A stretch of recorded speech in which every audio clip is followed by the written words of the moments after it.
Sir, मैं आज एक मेंबर ऑफ पार्लियामेंट के तौर पे नहीं बल्कि एक ऐसे स्पोक्स पर्सन के तौर पर बात करना चाहता हूं जो स्पोक्स पर्सन भारत की आधी आबादी को रिप्रेजेंट करता है और एक ऐसे विषय को इस बिल में इंक्लूड कराना चाहता हूं जो देश की आधी आबादी हर महीने फेस करती है। वो इशू है मेंस्ट्रुअल हेल्थ का और मेंस्ट्रुअल हाइजीन का।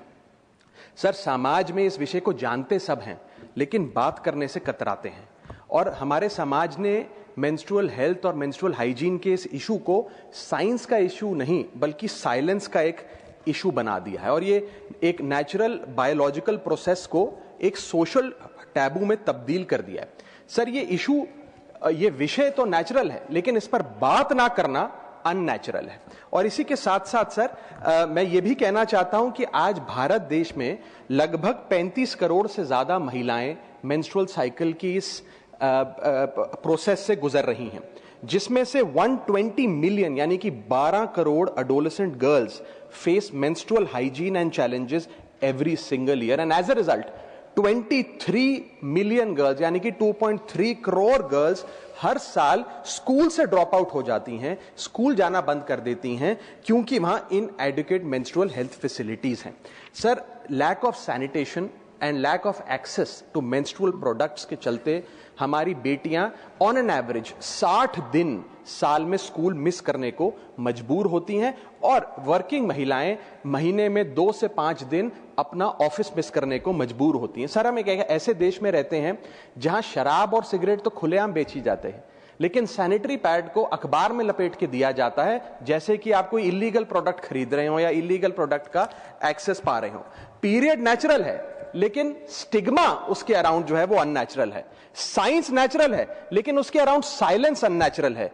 मेंस्ट्रुएशन बायोलॉजी है लेकिन इस प्रकार की सोच जो मिसोजिनी है वो एक आइडियोलॉजी है। सर, और मैं इससे संबंधित 5 विषय उठाना चाहता हूं जो इस बिल में शामिल किए जाएं। मेरा पहला मुद्दा है कि मेंस्ट्रुअल हेल्थ और हाइजीन एक विमेन्स इशू नहीं, एक पब्लिक हेल्थ का मैटर है।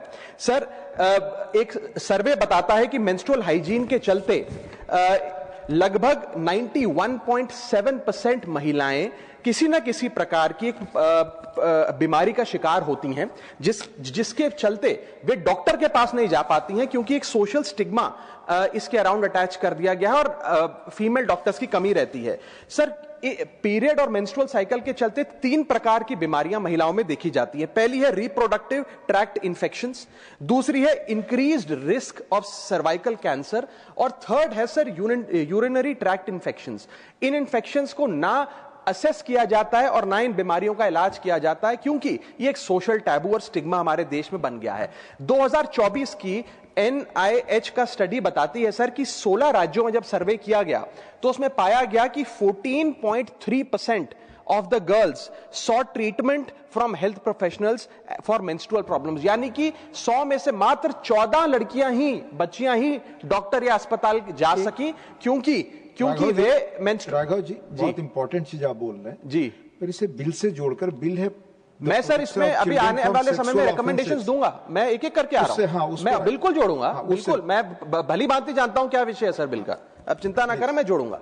इसी के साथ साथ सर 3-4 प्रकार की अहम बीमारियां हैं जो मेंस्ट्रुअल साइकिल जो महिलाएं जिस दौर से गुजर रही होती हैं उनमें देखी जाती है, जैसे कि एंडोमेट्रियोसिस, PMDD, PCOS, और ये तमाम बीमारियां अनडायग्नोज रह जाती हैं क्योंकि इनसफिशिएंट क्लिनिकल ट्रेनिंग है और इसे एक टैबू माना गया है। दूसरा विषय है सर, ये विमेन्स इशू नहीं बल्कि एक एजुकेशन का इशू है जिसके चलते 60% बेटियां अपने पीरियड्स के दौरान स्कूल से एब्सेंट हो जाती हैं या स्कूल छोड़ने पर मजबूर हो जाती है और खास तौर पे ये रूरल एरियाज के स्कूल्स में देखा जाता है।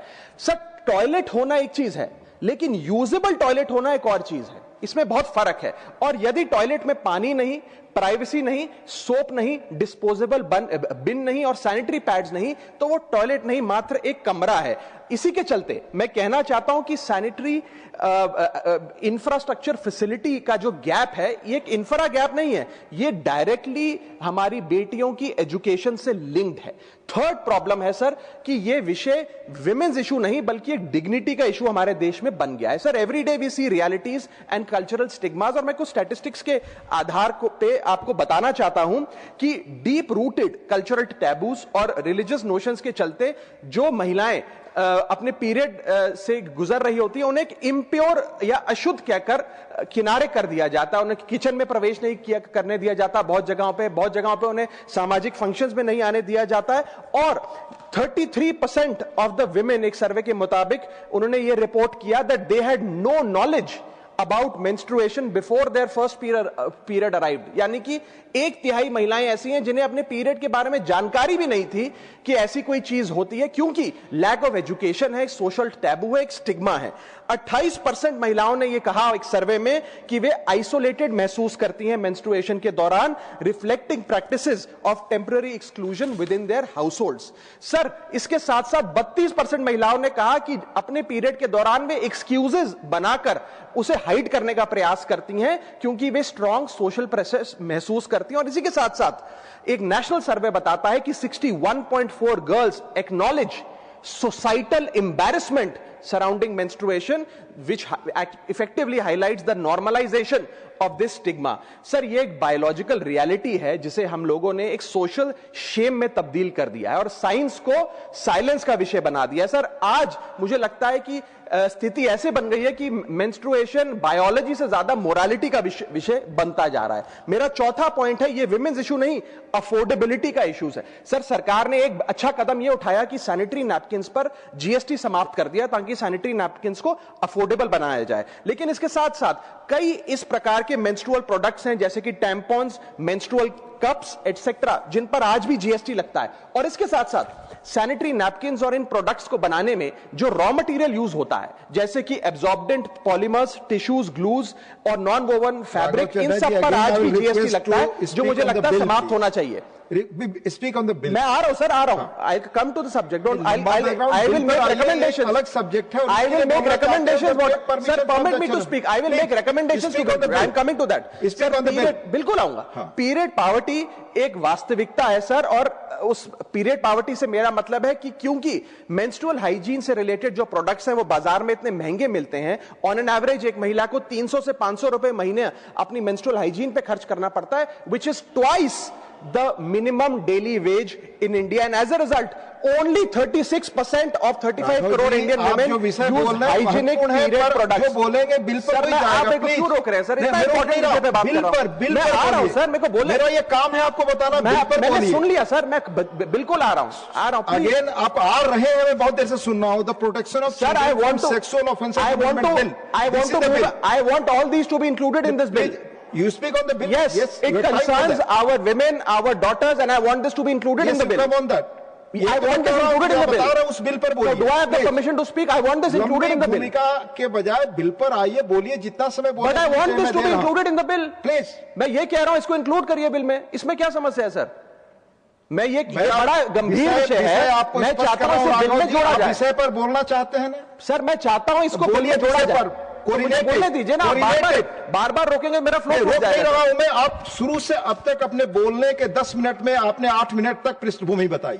मैं यही आग्रह कर रहा हूं कि भूमि बताने के बाद ही 8 मिनट नहीं, आप 12 मिनट बोलिए, बिल पर बोलिए। अच्छा, चलिए पर बोलिए। बिल्कुल प्लीज सर। पीरियड प्रोडक्ट्स एक लग्जरी नहीं है, वो एक लाइफस्टाइल चॉइस नहीं है, वे एसेंशियल गुड्स हैं। और पांचवा पॉइंट और आखिरी पॉइंट, ये विमेन्स इशू नहीं सर, ये फ्रेमवर्क का इशू है। जैसे 25% स्कूलों में बेसिक सैनिटेशन सर्विस नहीं है, 46% स्कूल्स में हाइजीन सर्विस जैसे कि सोप और रनिंग वाटर नहीं है, और लगभग 40% स्कूल्स में covered beans for disposable sanitary napkin नहीं है। सर, मैं बस एक बात कहना चाहता हूं कि Spain, Japan, south Korea, Indonesia जैसे बड़े देशों में पेड लीव्स मिलती हैं 1 to 3 डेज पर मंथ उन महिलाओं को जो अपनी मेंस्ट्रुअल साइकिल से गुजर रही होती है। लेकिन भारत में पेड लीव छोड़िए, इस विषय पे चर्चा करने से भी हम लोग घबराते हैं, भागते हैं। इसलिए मैं 6 स्पष्ट सुझाव इस बिल में इंक्लूड करने के लिए इस सदन में रखना चाहता हूं। मेरा पहला सुझाव है कि हर स्कूल और कॉलेज, वर्कप्लेस और पब्लिक इंस्टीट्यूशन में फ्री सैनिटरी पैड्स और फंक्शनल टॉयलेट्स बनाए जाएं।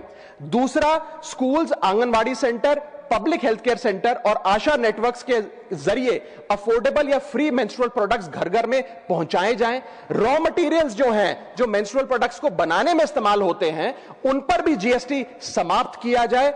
और मेंस्ट्रुअल हेल्थ की एजुकेशन की जब बात होती है स्कूलों में, तो सिर्फ महिलाओं को नहीं, बॉयज को भी इस करिकुलम में शामिल करना चाहिए, because boys are rarely included in menstrual health education. और शायद समाज के साइलेंस का एक बहुत बड़ा कारण यह है कि लड़कों को, स्कूल जाने वाले बॉयज को मेंस्ट्रुअल हेल्थ की साइंस से दूर रखा जाता है। पांचवा सुझाव, मेंस्ट्रुअल वेस्ट मैनेजमेंट के लिए नेशनल फ्रेमवर्क बनाया जाए ताकि सेफ और इन्वायरमेंटली रिस्पॉन्सिबल डिस्पोजेबल सिस्टम्स हो। और छठा और आखिरी सुझाव, डिस्ट्रिक्ट लेवल एनुअल मॉनिटरिंग हो मेंस्ट्रुअल इंफ्रास्ट्रक्चर की और इसकी पब्लिक रिपोर्टिंग का मैकेनिज्म बने। सर, जब एक लड़की स्कूल इसलिए नहीं जाती है कि स्कूल में पानी नहीं है, पैड नहीं है या प्राइवेसी नहीं है, तो यह उस लड़की की पर्सनल प्रॉब्लम नहीं है सर, यह सोसाइटी का फेलियर है, पॉलिसी का फेलियर है। और अगर एक लड़की डॉक्टर के पास इसलिए नहीं जाती है क्योंकि सोशल स्टिग्मा है, तो यह एक ट्रेडिशन नहीं है सर, यह निग्लेक्ट। और अंत में मैं यह कह के अपनी बात खत्म करूंगा कि मेंस्ट्रुअल हाइजीन कोई फेवर नहीं है, कोई चैरिटी नहीं है, कोई साइड इशू नहीं है। यह हेल्थ का इशू है, यह एजुकेशन का इशू है, यह डिग्निटी का इशू है, यह इक्वालिटी का इशू है। Women do not need our sympathy sir, women need equality. Women do not need silence, women need dignity, and women do not need tokenism, women need rights. Thank you.